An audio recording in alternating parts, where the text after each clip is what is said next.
We get right to our top story tonight. A massive drug bust in Huntington led to the discovery of what officials say is enough fentanyl to kill more than 250,000 people.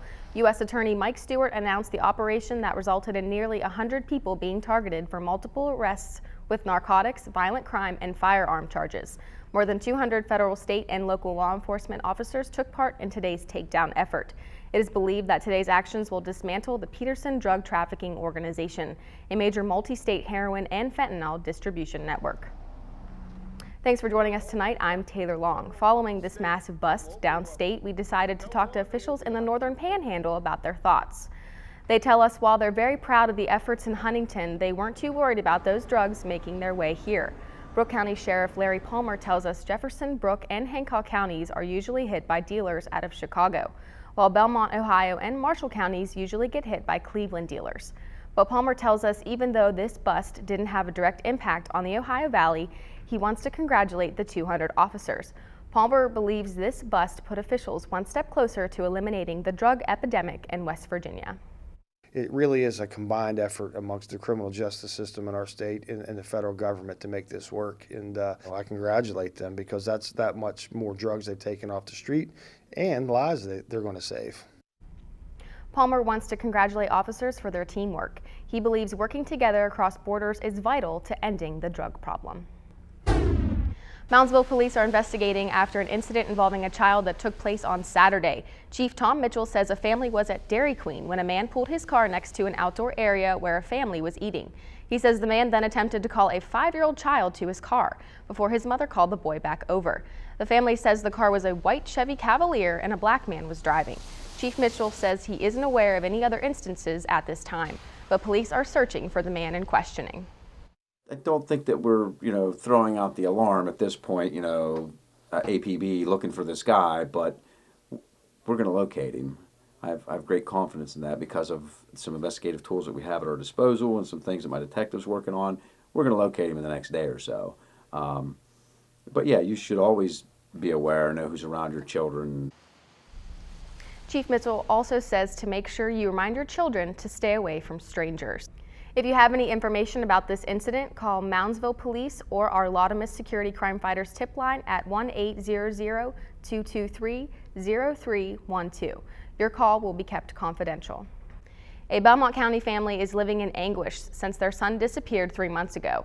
37-year-old Joseph Herring walked out of the house in January and hasn't been seen since. Family and friends have searched houses, even caves, but there is no trace. Let's go straight to DK Wright, who spoke with family members today, who say they desperately need answers. It's been 3 months since Joseph Herring vanished, and his mother and sister say there are tears every day. On January 9th, Herring's wife Amber was dying in the hospital. He was at home with their 4 children. The 9-year-old son had the flu.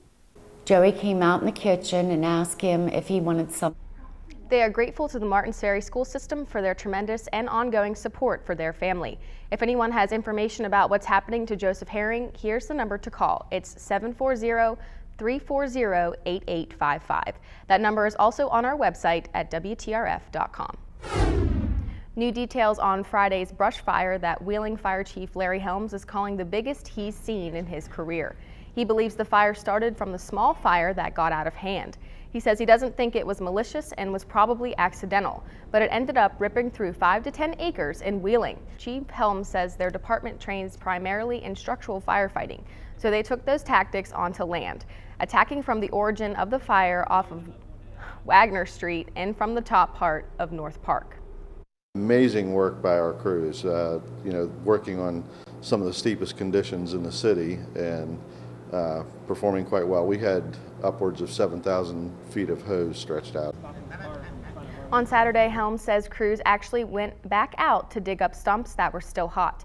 Investigators are following up on leads for suspects that could have been involved.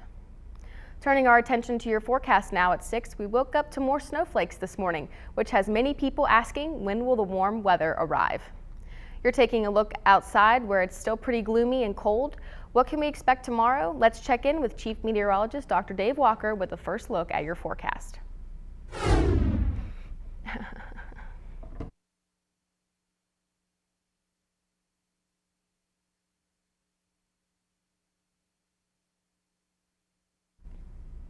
The recent announcement of Barbara Bush's choice of end-of-life care is starting to raise awareness about how people are choosing to live their last moments. 7 News reporter Felicia Woody spoke with a social worker at the Ohio Valley Medical Center about how often this choice has made amongst their patients. She joins us live in the newsroom with the details. Felicia?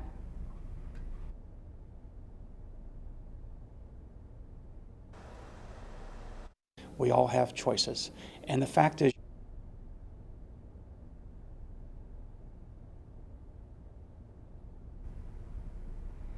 new right now, quite a sight to see as the cupola was placed on top of Wheeling Hospital's new continuous care center. A construction crew used a crane to lift and place it on the 3-story building. The center overlooks Wheeling Hospital and is 107,000 square feet and features 144 private patient rooms and many modern amenities for patients. This new facility will replace the smaller one on hospital grounds. It's slated to open this summer. The nation's largest veteran group continues to push to make medical marijuana available to those who served. That story coming up after the break.